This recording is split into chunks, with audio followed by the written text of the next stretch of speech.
Hello, everyone, and welcome to this episode of In Lay Terms. I'm your host, Payman Ascari, and I have my friend with me here, Mr. Jim Boutsikakis. How are you doing, Jim? Hey, Payman. I'm doing fine. Thank you. How are you? I'm doing pretty good. Thanks for making the time to jump on. I really appreciate it. Oh, thanks for having me on. I appreciate the opportunity. So, Jim, let's start with a little bit about you. So, you're running for the People's Party of Canada as a candidate. Maybe give the audience a little background on who you are. You know, where you grew up and what made you decide to run. Okay. I'm running in North Etobicoke. I ran there in 2021. Born and raised in Montreal. I moved to Toronto about 25 years ago. Um, Met my wife. We started a business together, an import business. It was a great company, successful company. Have two beautiful kids. During the pandemic, we suffered like everybody else, and I was watching what was happening, and I couldn't sit idly by. I mean, you can only scream at your TV for so many times. I had met Max. I had been to some of his rallies or what have you, and I told my wife, I said, you know what, this party's up and coming. We're a grassroots movement. I'm going to join and see what I can do. At the same time, we were also in the middle of trying to sell our business, and we were planning on during the middle of the pandemic moving down to Florida because of the craziness. So the campaign was a short one in 2021, and I just decided to run and inform people about what's going on in our country. So, my first question, and I always ask candidates when they're on this show for the first time, do you have you at that point had you had any prior political experience whatsoever? No, I do have a degree in political science and history from Concordia University. So I've always been a political junkie. We all pay taxes, so you kind of where's my taxes going and how's the government spending my money, and you can see how our country spends our money. So I've always been I've had political inclination, so I've always been aware. It's the opposite of me. I had no interest in politics before. I just wanted to be on a beach somewhere in the Mediterranean, drinking a pina colada or Oh something. yeah. But I guess Trudeau had different plans for me. By the way, Jim, if you see me laughing at you throughout this interview, I'm not laughing at you, but for some reason you have some sort of software running periodically, like a thumbs up or a thumbs down. This little bubble comes up. So we'll see if it makes it into the final product. What it's running on my stream? It happened to me with another one of my guests. I think you have some sort of proprietary software running, and it either looks at your facial gestures or if you do like a thumbs up, but I still don't know what it is. Oh, One day my I'll my figure it out. screen my screen is fine. Well, it's it's really funny from my end, but anyway, Oh boy. trying to keep this interview professional. I guess my next question. You mentioned how the People's Party is like it's a grassroots. It was a grassroots party at the time. Did you get any pushback from your friends, families, neighbors, as in, why are you doing this? Or did you get support? You know what? Yeah, neighbors, some friends, most people were supportive.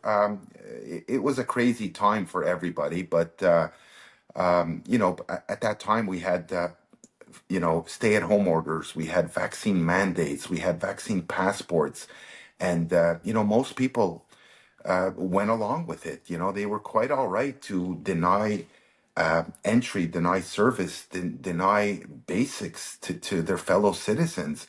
Me and my family never decided to take the COVID shot. I mean, I won't download an update on my computer until I read a few reviews on what it does. I'm not going to inject myself. So we did have some people, you know, kind of like roll their eyes or what have you, but that's we can handle that.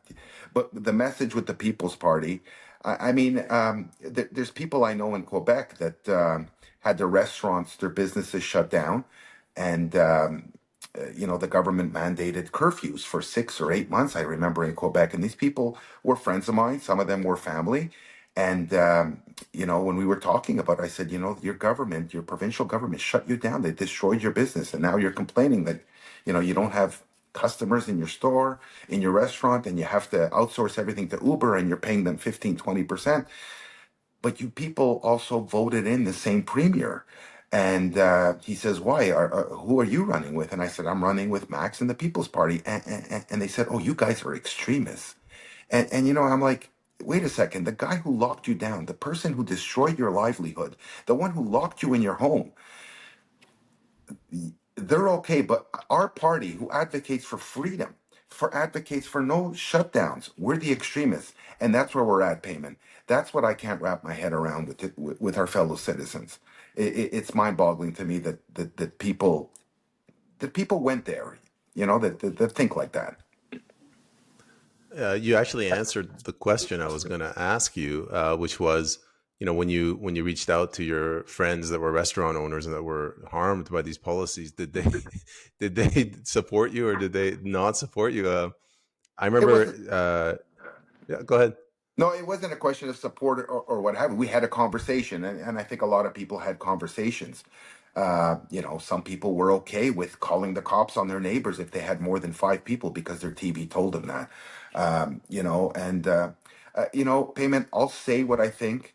I won't hold back. I'm unfiltered. Our party, like you mentioned, is a grassroots movement. We're not beholden to anybody. There's no special interest running our party. We're just Canadian citizens, business owners, workers. We just love our country and we want to do what's best for our country. There's, it's now 8 or 9 years that we've had Justin Trudeau. And I want people to think of what this country was like before Justin Trudeau. We were in trouble before Justin Trudeau. But my God, look at 9 years later where we are with this guy. He promised to be the most transparent administration this country has ever seen. It's the exact opposite. Um, I mean, this man arrested innocent people. He limited our freedoms to an extent unthinkable before the pandemic, and all for a virus that has a 99.7% survival rate, which is equivalent to what the annual flu is. I'm just flabbergasted, and I had to get involved. And our party, uh, you know, it's Canadians that love their country. That's basically what it is. We're not experienced politicians. You're going to get a lot of our candidates that have no experience. They don't speak like politicians. They don't speak out of both sides of their mouth, telling people what they want to hear, but at the same time, advocating for the exact opposite, or making laws based on lobbyists' efforts. So I, I think the party, the message is right. If people read our platform, I think they'll find themselves nodding in agreement halfway through our platform. I mean, it's just common sense. It's just common sense. I'm actually I'm more novice than you. I haven't gone through an election cycle. When I started this, I was deathly afraid because I'm quite a shy guy. So, were you like that when you started out, when you started door knocking and talking to people, and how did you overcome that fear? Well, I've my career in sales. You get desensitized to not making or failures in sales. Not every day's a great day in sales. What makes a great day is the day that you actually make a sale, and that's what's worth it. So after door knocking, and when you're in sales, you realize that everybody's the same. People are paid to listen to you, to hear your pitch or what have you. And especially when it's your own business, you're pitching a product or a service that you believe in. And no, I wasn't so much shy. We knocked on a lot of doors in 21. A lot of people, I mean, it was disheartening to hear people saying, I love my Justin Trudeau. I love my Justin Trudeau. And it was like a bad dream. But again, we had many supporters. I think in our riding, we got 5% of the vote. I met a lot of supporters, and they were, that's what kept us going. They said, Jim, you have our vote. We're telling everybody to vote for you, whatever. We had volunteers. We had scrutineers at the election. It was a fun time. Exciting. Well, among your supporters, your voters, What was the common theme? Were they blue collar? Were they like third generation Canadian? Were they Christians? What would you say is the underlying theme? Well, North Etobicoke is, that's the Ford's old riding. So Rob Ford and Doug Ford's old riding. It's multicultural. There's a lot of new arrivals, but there's also, native Canadians, if I could say that, that have been there for generations. A lot of blue collar. There's a lot of blue collar, which is a demographic that's prevalent in our society, from all walks of life. It was all walks of life. There was no, it wasn't based on race or what have you. There were business owners. There were a lot of workers. No, I couldn't say that it was all like, white old stock Canadians that supported our party, which you might hear in the media that, that our party Yeah. is. Yeah, sadly, that is. I blame that on Warren Kinsella, like years onwards. That guy, what that guy did in 2019, Oh, it he's still a had real an sleazebag. impact. He's a real sleazebag, and I hope Uh, you don't edit that out. He's a sleazebag. yeah, he's not getting into the kingdom of heaven. Let's hope not. Uh, Here's a question that this is a criticism that often gets levied against the People's Party, where voters say, why go with a new party that's not as established when you could just go to the Conservative Party and try to make change from the inside out. So what? And you already answered this pretty much, but what prompted you to go with the People's Party instead of the Conservative Party? Well, if people know, Max was came within a hair of winning the leadership of the Conservative Party back in, I think it was 2017. And it was essentially, the lobby for the dairy cartel that worked against him to give it to Andrew Scheer. Why would I not join the Conservative Party? After what we witnessed for the past 4 or 5 years, the Conservative Party, Paul Revere walks around and he says he wants to make Canada the freest country in the world. He said that in a Calgary venue a year ago or what have you. And they have all these mottos like axe the tax and what have you. But people have to understand, they never stood up for unvaccinated people. They never stood up for the truckers. In fact, the Conservatives, and they do internal polling, they do focus groups. They're not, like Max always says this, they're not a principled party. Their policies will change if opinion polls change. As a political party, you can't do that. You have principles and you have policies. You can't change them on a whim because most people want to arrest unvaccinated, or most people want this. So they never stood up for anything. Paul Revere cries about, or he'll say that inflation is high, people are paying a lot of money for eggs and milk, but he'll never mention the dairy cartel. In Canada, we have a dairy cartel. It keeps prices artificially high. Dairy farmers will destroy products, will destroy milk, eggs, chicken to keep prices artificially high, and we're not able to import from the U.S. In the U.S., you could buy a half pound of butter for $2.99. You can't get that anywhere in Canada. So Paul Revere will say he's concerned about the cost of groceries, but he'll never address the issue that causes a lot of it. Like I mentioned, he said he wants to make Canada the freest country in the world. He mentioned that at a Calgary rally, but what people have to realize is it was at a venue in Calgary where you had to show your vaccine passport to get in to hear him speak those words. The irony is lost on all of Canada. Um, you know, the Conservative Party expelled its own members for choosing bodily autonomy. We were all about my body, my choice, except when it came to this, experimental mRNA injection that you had to take it, or if you didn't take it, will destroy your life. So, if the question was, why would I not join the Conservative Party? Max has said this many times. They are a morally corrupt and bankrupt party. They will do and say anything. Paul Revere says that he will not allow any of his cabinet members or whoever to be a member of the WEF. He fails to mention that his campaign manager, Mr. Baird, is a WEF member. So Canadians have to wake up. Over the past 40, 50 years or 60 years, it was always, the Liberals get in for 1 or 2 terms, and then when we're fed up with them, we vote for the Conservatives. This is 2024, what our country has gone through. He Trudeau has doubled our national debt. He destroyed this country financially, and we are at the precipice of people being $200 away from being homeless. Um, he, this man should not be in charge of a lemonade stand, let alone a G7 economy. Um, so that's where I'm at. And the People's Party, the message, like I said before, when people read the People's Party message, and of course there's a media embargo on our party. You know, you'll never see polling that says, liberals, conservatives, NDP, and it's always other. The People's Party has been vilified. Um, we don't get any media coverage unless it's super negative. Um, the party's message is common sense. I'm a businessman, Payman. I ran my business. You run your household. People run their households. You do not let millions and millions of migrants into a country and then say, I'm going to solve the homeless crisis. Common sense policies is what this country needs. It's what it needs. You can't run a country, you wouldn't run your household and put 40, 50 people in your house and then complain about how you have no space and you're running out of food. It's the same thing. It's not complicated.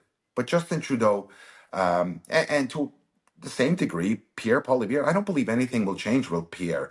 First it was axe the tax, and then it became spike the hike.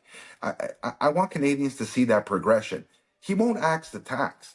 He won't get rid of the tax. We live in a climate, one of the harshest climates in the world. And our government, our elected officials, our public servants punish Canadians for heating their homes, for filling up their cars. These are not people looking out for the best interests of our country. They're not looking out for the best interests of Canadians. And of course, it's when things get too hot, it's like, oh, racism and Islamophobia. No, these are not the issues. Canada, we talked about this before, the most multicultural country in the world. How can we be the most multicultural and the most racist? Canada is the most welcoming place in the world. We are not hateful. We are loving, welcoming people. But there is a limit, to what we can do. And of course, Justin Trudeau has orders. Half his cabinet, half the Liberal Party is, they're WEF, members. They have orders like other countries. You'll see this in England, France, Germany, the Netherlands. In the U.S., they have orders to destroy these countries through mass migration, through horrible They're doing a good job environmental at it. policies, and they're doing a great job at it. And we have to stop them, Payman. We have to stop them. And I hope enough All right. Canadians wake up. Let's there's a lot in there, and I'm sorry. I wanted to start with pivoting towards policy. You mentioned COVID, my body, my choice. So I look at this and I see sort of two sides. On the one side, you have people who support inalienable rights, security of the person. On the other side, you have like Liberal Party hacks. I shouldn't be mean. People who support the Liberal Party who say, this was a once in a lifetime pandemic and our way out of this was to get vaccinated. What are your views on the charter? Like, to what extent can you just violate the charter? Well, in the U.S., the Constitution is absolute. You can't infringe on people's rights. Our Constitution in Canada has an exception, and I think it was put there by Justin's dad, Pierre, when he brought the Constitution home in the 80s. There is a clause in there that says that your rights can be suspended if the government deems a medical an emergency or what have you. There is that clause in there. And Payment, wouldn't you know it, the government is always willing to find a way to use that. So, with regards to mandatory vaccines, I'm not a doctor, but I have spoken to some honest doctors. And if you remember, we had COVID early on before it even kicked in. Natural immunity exists. They tried to convince people that no, if you had COVID, you still need vaccines. That was not true. And that's where, my spidey sense kicked in and said, no, this is not right. They told pregnant women that it's safe to take. They never tested it on pregnant women. It was mind boggling to see the level of, let's call it a psyop. It really was a psyop. And a lot of people fell for it. And you know what? This message will not gain me many friends. It might not gain me many voters. I'm not interested. I'm well past the point payment of caring what people think. I'll say it like it is. You know, you had COVID, natural immunity exists. There were ivermectin. Now is, you know, they've admitted that it works, but back then it didn't. Um, I'm sorry. I will not adhere to any.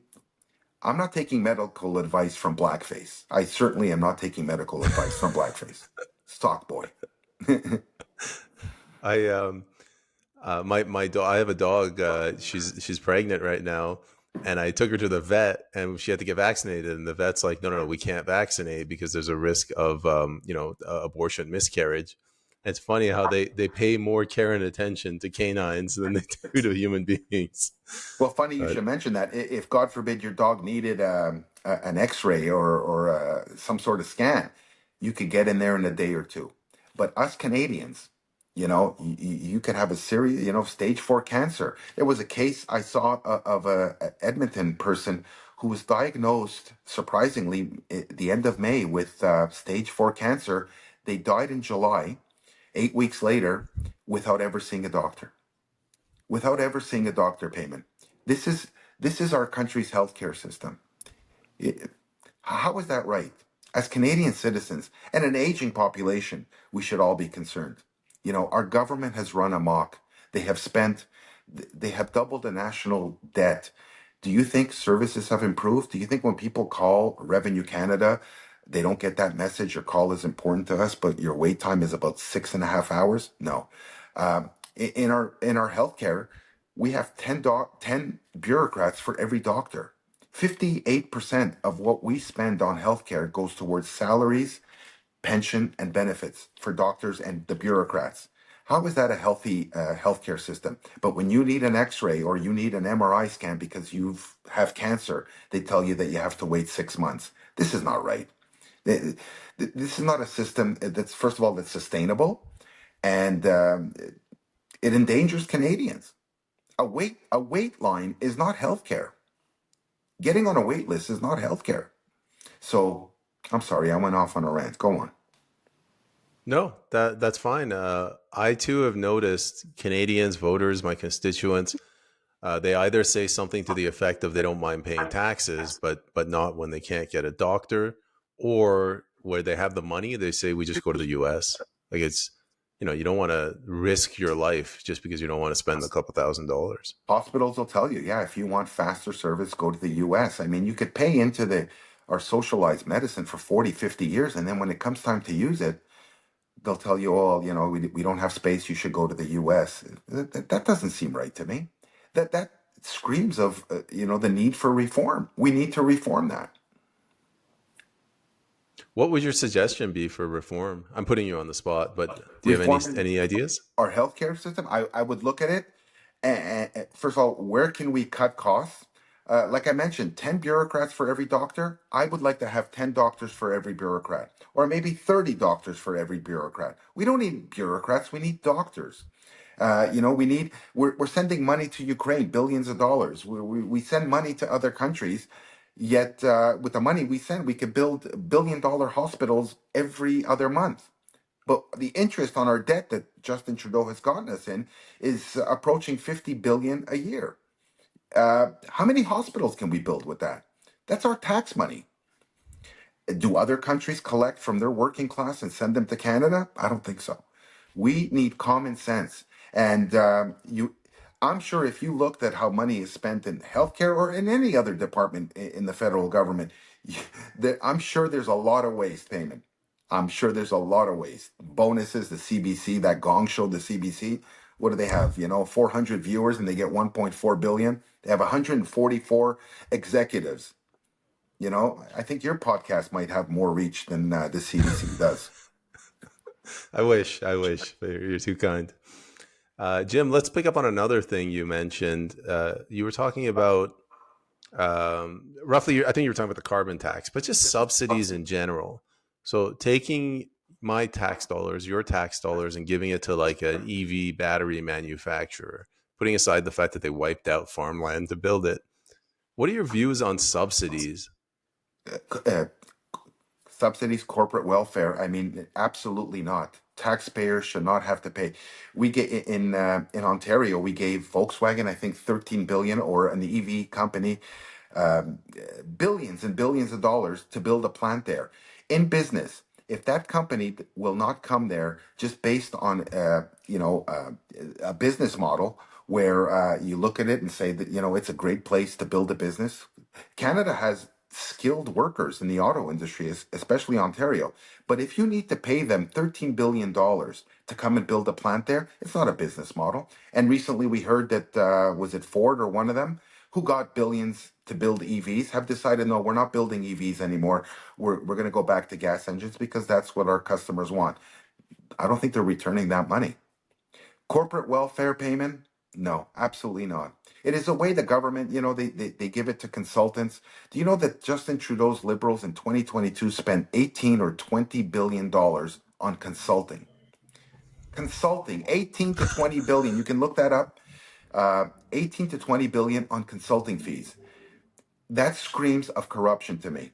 Family members. You remember at the beginning of the pandemic, 2 months into, Justin Trudeau was going to give the We Charity $1 billion to have kids run around and do some charity work. In the end, we found out that the We Charity is basically a holding company for real estate, investments that they did. Uh, the government steals our money. We pay so much money, everything is falling apart. It's going to hell. Our healthcare system, our roads. Justin Trudeau has no plan to build roads. He doesn't want you driving. Um, no, so corporate welfare, giving money to corporations, absolutely not. You build an environment where corporations want to come here. Corporations will always flow to where the labor is skilled, where they can produce their products and taxes are low. But we have environmental taxes, carbon taxes. What company would want to build a plant or open up a business in Canada or Ontario? And well, if my company got 13 billion, I would find a way to build a plant. But come on, we're giving billions and 13 billion dollars to a company to build an EV plant. Jesus Christ. How much of that was kicked back to the politicians? Payment, I don't want you to be naive. How much was kicked back to the politicians? Because that's how it works. Canadians need to realize that. Yeah, it's hard to prove, but it's almost a fact. Jim, just to be absolutely clear, when you say corporate welfare, you mean all corporations, including oil and gas. This isn't just we're targeting the left and the Greens, correct? No, all corporations, whether they make cars or whether they're farmers or whether they produce widgets. It's not, government should not be subsidizing any business. Government cannot decide this business will subsidize and this business we won't. That's not the job of government. That's music to my ears. So just for anybody here that's watching this and they want to criticize Absolutely. Jim, No, what no, he's saying absolutely is not. is full blanket corporate welfare, whether it's EVs, whether it's oil and gas industry, whether you're subsidizing, temporary foreign workers. Government needs to get out of the free market. 100%. We ran a company for 15 years. We never got subsidies. All we got was tax. But I guess we weren't we weren't connected to politicians.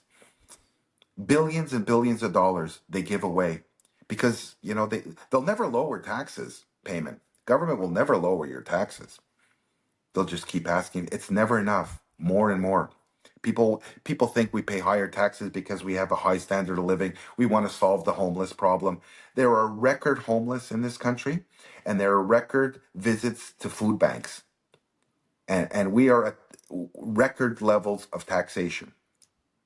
Think about it. I mean, I saw a stat recently that said that 43% of household income goes to taxes. Um, that's the biggest expense of any family is taxes. And then for whatever you have left, you go to the grocery store, you're paying taxes. You go to fill up your car, you're paying taxes. You heat your home, you're paying taxes. At the end of the day, how much are they taking? They're taking a lot, and you're paying your property taxes, your school taxes. We all work for the government, and in the end, there's no accountability. Well, we never see the books. Yeah, it goes back to what you said right at the beginning. People have been paying into these institutions for decades, and for what? Like, you can't even get a doctor. I know. I know. We had hallway. Do you? I remember the expression hallway medicine when Kathleen Wynne was around in 2012, 2013. You know, even through the pandemic, there was no change. Did they learn anything from the pandemic? No. They fired nurses for choosing not to take an injection. You know, we're a country that was honoring our truckers and nurses in 2020, and then in 2021 they were all vilified as misogynists and Nazis and conspiracy theorists. Payment. I can't believe what we've lived through as a country. This country needs a change. And Canadians have a chance, to give a big FU to the establishment and say, we're going to send a message and we're going to vote in the People's Party. I would encourage people to look at our platform. It is a common sense platform. And if you think that the conservatives anything will change, nothing will change with Pierre Poilievre. And we know how the next election, it looks like he's going to win a majority.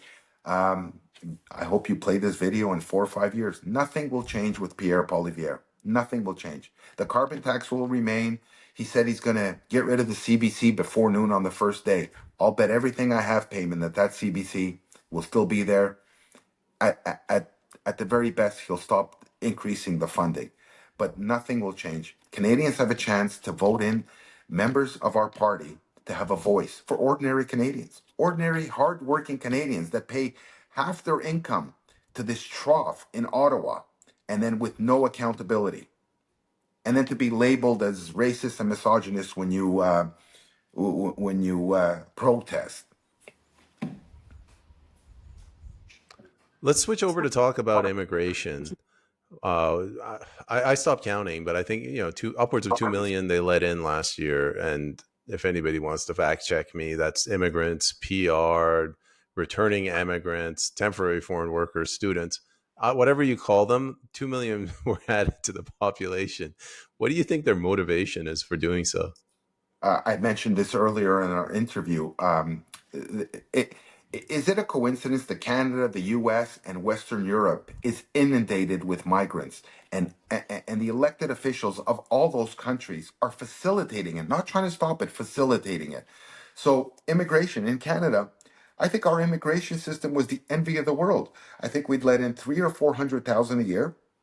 It was based on criteria of you got a score if you spoke English, you got points if you spoke French, you had points if you had a skilled, if you had an education. And we brought in the best, the people that would enrich our country and contribute to our country. And it worked great. Canada, we built the greatest country in the world, always at number one on the standings of quality of life index. Canada was always at the top.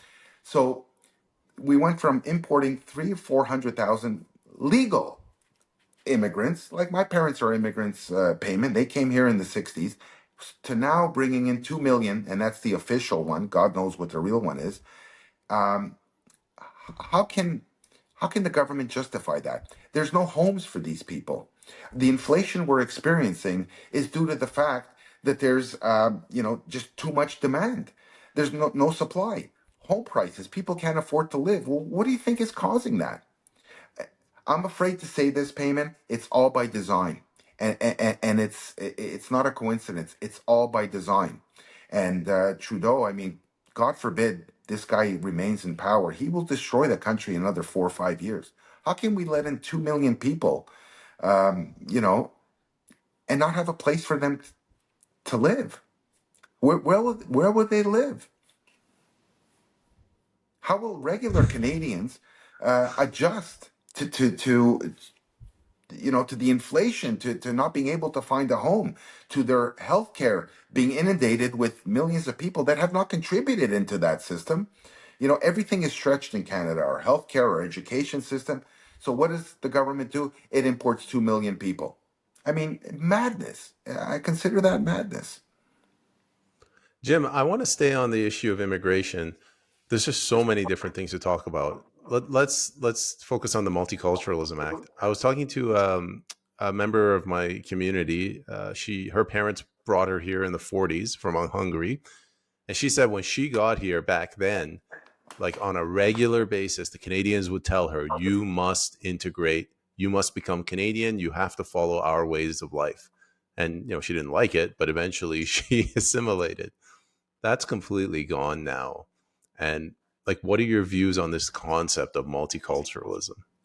Well, multiculturalism was the utopia that we were all, promised it would be a utopia. But in the end, we're witnessing, that people live in sectarian tribes. You have communities in Europe, in England, there are no-go zones. I never heard people being forced to assimilate in Canada. When my parents came in the 60s, the only thing they couldn't do is go on, social assistance. They had to be sponsored by somebody and they had to work. If they went on welfare or any other program, that was a danger that they would get sent back. We didn't bring people in back then to go on social assistance, but today, people come and they need assistance, and the government is giving thousands and thousands of dollars to each family. People that are here illegally, while regular Canadians get nothing. Our pensions are maxed out, I think, $1,200 or $1,300 a month, but illegal migrants in our country get way more than that. Um, Multiculturalism, it's a nice idea, but does it really work, Payman? I've been watching what's going on in England, and it's absolutely crazy. It's absolutely crazy. The government is protecting migrants who are violently attacking native British people, and they're jailing native British people for posting memes on Facebook pointing out the hypocrisy. This is where we're at. Multiculturalism is the road to hell. I'll say it. It's the road to hell. Now, that doesn't mean that Canada cannot. We are a multicultural country. People come from all over the world. We live in harmony. But when the government has policies in place to inundate and dilute our population, nothing good can come from that. Nothing good can. Max had an idea to actually put a moratorium on immigration until we get our house in order. I don't think that's a crazy idea. I think that's a very practical idea. What do you think? I, I was actually going to ask you about the moratorium. I was at the conference and I didn't expect. I've been kind of saying this. I go on interviews and they say, what's your view on the PPC policy? I'm like, well, the official PPC position is this. I think it should be stronger, maybe a moratorium, because a lot of the voters I talk to, they say like we need to stop immigration for a few years until we can figure this out. So I'm glad that Max said that. What are your views on the moratorium? Like when he tied it to housing, he said there should be a moratorium until the housing market stabilizes. What are your views? What do you think we should do once we put that moratorium? Definitely. If we used to bring 400,000 legal immigrants a year and we brought in 2 million the past 2 years, I think we brought in enough over the course of 10 years. I think it's a very safe and beneficial to have a moratorium just to stop until we get our house in order. Government does not build houses, Payment. Justin has a plan to build 207. I think it's one house every 3 or 4 minutes. People have to understand that's just lip service. Government does not build homes. Builders build homes. Government taxes homes. Government regulates homes. Government, requires you to have permits to build homes, but they don't build homes. They're an impediment to builders. So, they'll bring in millions of people into our country and say, oh, now we're going to build homes. Justin Trudeau, what does the government know about building homes? They don't know anything about building homes. You have to cut regulation for builders to be able to build. So, yes, I believe there should be a moratorium until we get our house in order.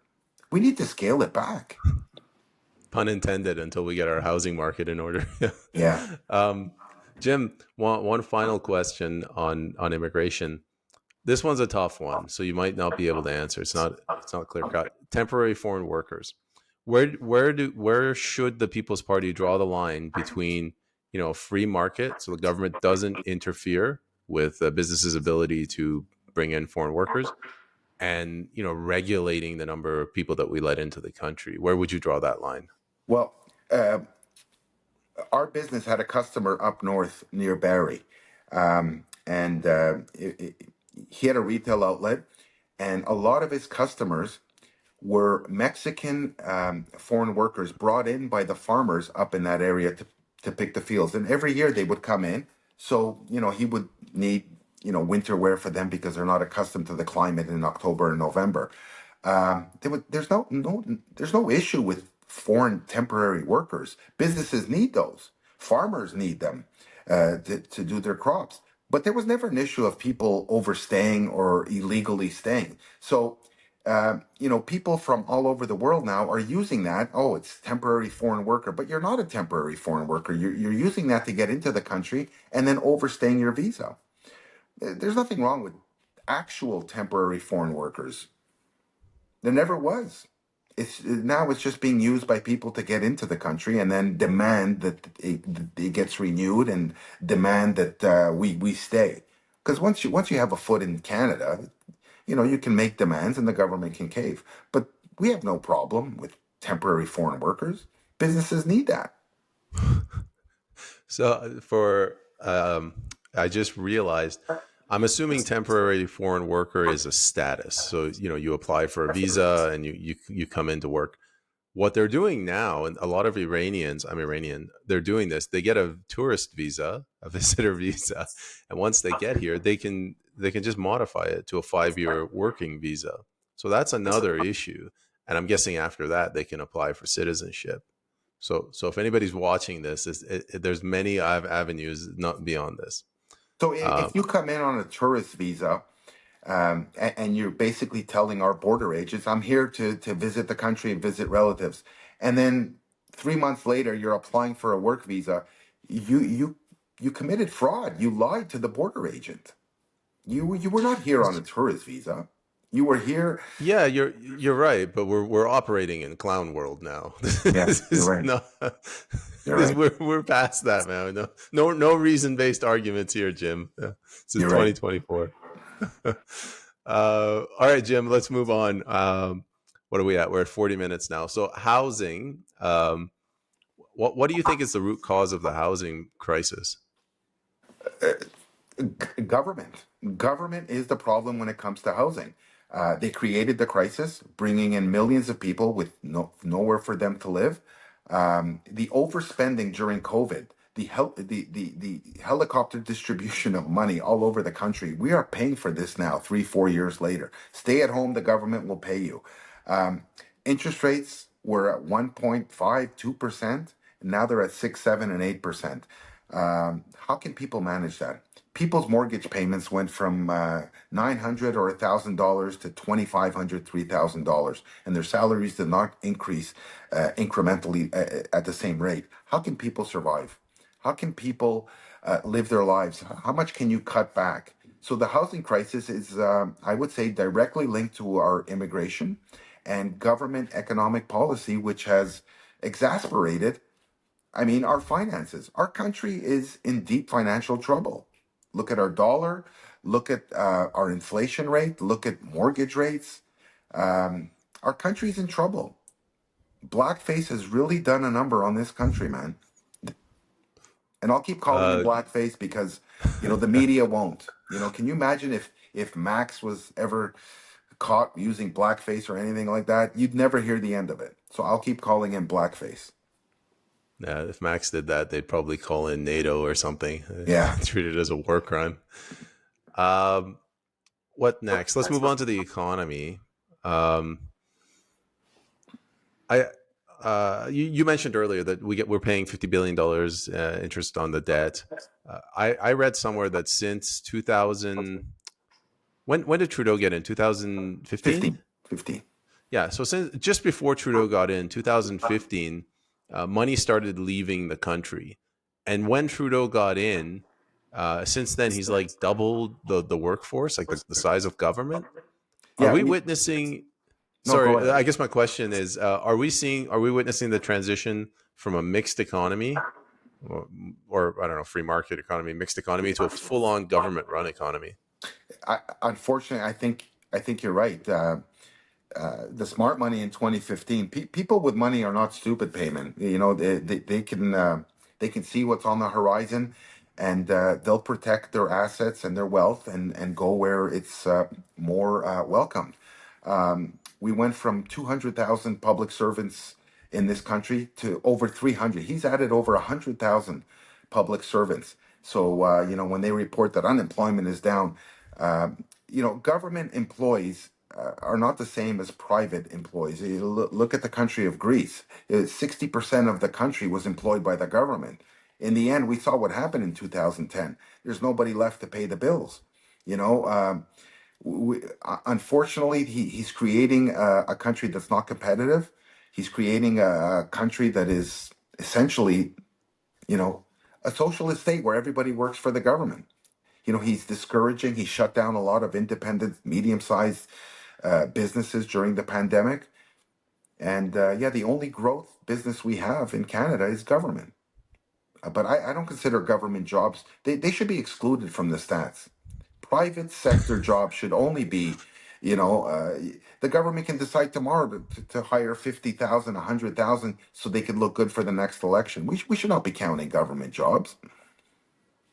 And if we I ever get agree. in, And if we ever get in payment, sorry to cut you off, we would look at that, and I think easily 20 to 40% we can save the country. The you know why is it that government workers, public servants, can draw their pension at the age of 60 without penalty? And by the way, they're much better pensions than you and I get. But if you and me, as regular citizens, decide to take it at 60 instead of 65, we lose 40% of our pension. These are people that work for us. It's not the other way around. We're penalized and they are rewarded. This is not a country I want to live in. And we're seeing the results right now of what Canada is becoming. We're seeing, and a few more years of these kinds of policies, Canada will be finished. I mean, I can see it. A lot of people can see it. We're not going to be competitive. We have natural resources. We have enough natural resources in this country that every Canadian should never have to go without. We have oil under the ground, and we're paying some of the most expensive gas prices in the world. We pay the highest cell phone rates, the highest liquor rates, the highest groceries. Everything is the highest. And we are one of the second largest country by landmass in the world. We have enough natural resources that every Canadian should never have to worry and be paying through the nose. But no, our government inhibits. It inhibits our oil industry. It inhibits our farmers. He's attacking our farmers in the West because he wants them to cut down on their fertilizer. I mean, Stalin attacked the farmers in Ukraine. Who would attack our food supply, payment? Why would you ever mess with the food supply? All because he's got orders from his puppet masters at the WEF to destroy our country.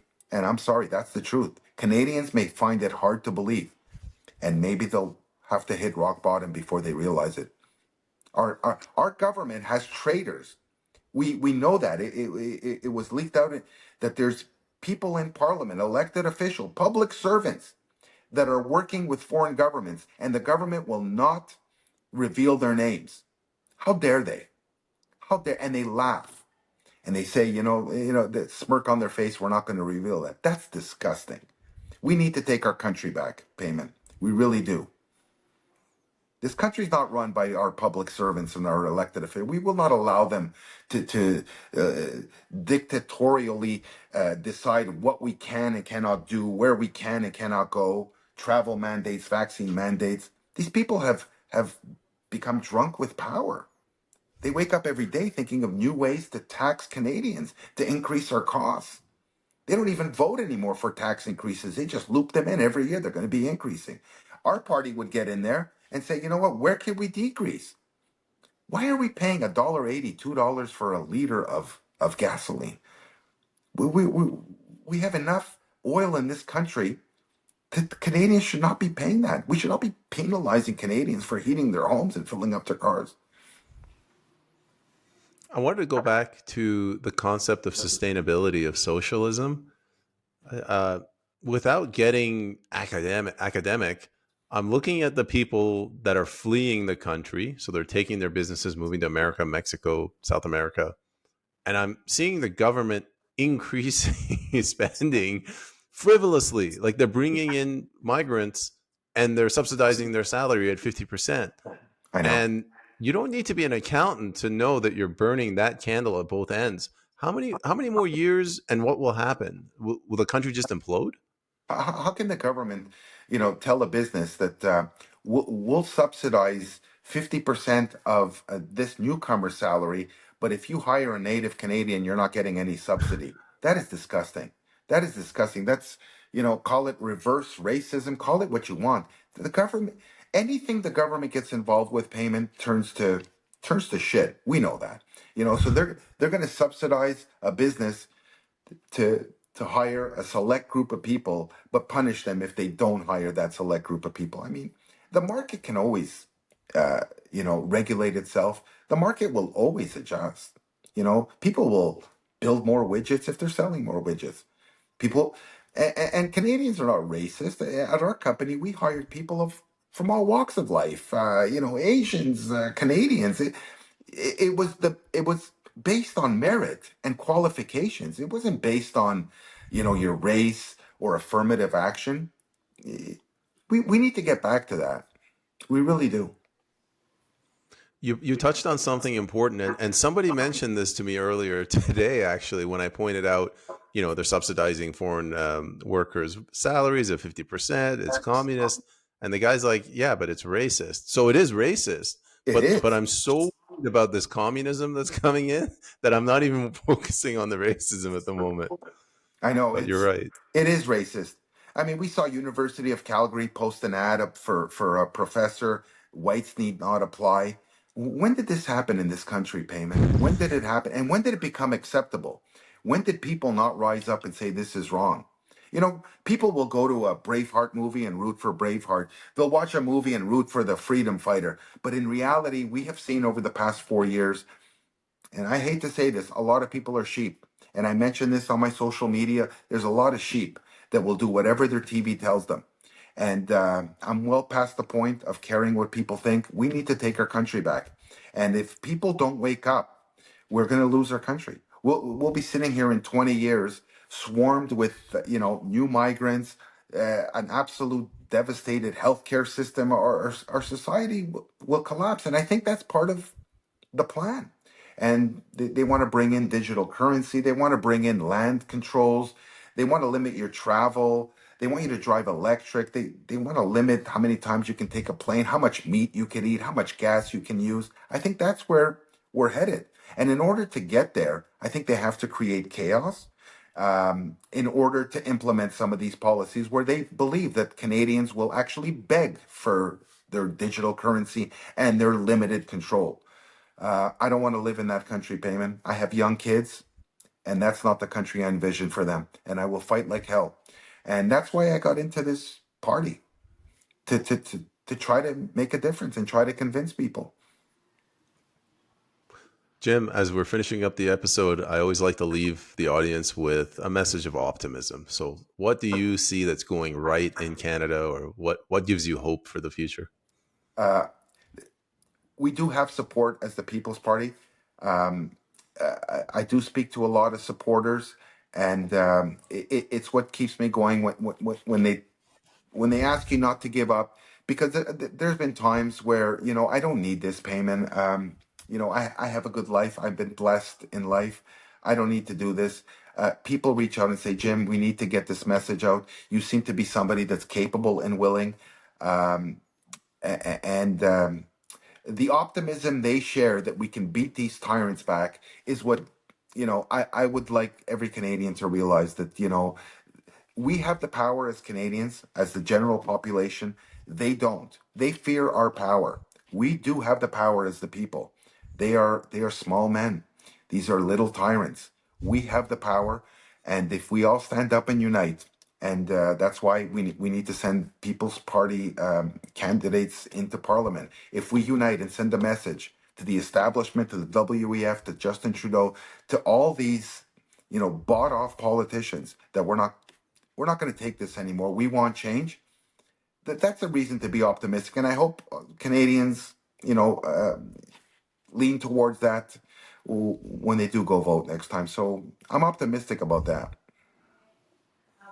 And for the audience, to if they want to follow you or learn more about you, where can they find Oh, find you on social media? I'm on Facebook, Jim Boutsikakis, on Twitter, X. The website is jimboutsakakis.com. And yeah, they can reach out to me and they can follow me, and I'll always reply. We'll put that in the description. Jim might have the only last name that's harder to pronounce and write out than mine. Shouldn't be too hard to find. Shouldn't be too hard to find. The guy with the funny name. We'll put that in there. Jim, thank you very much for coming on. I had No, a blast. thank you, And Payman. I had a blast best too. of luck to your campaign. And remember, we need to hold you over until after the show. So, I'll stay on. all right. Thanks, Jim. Take care.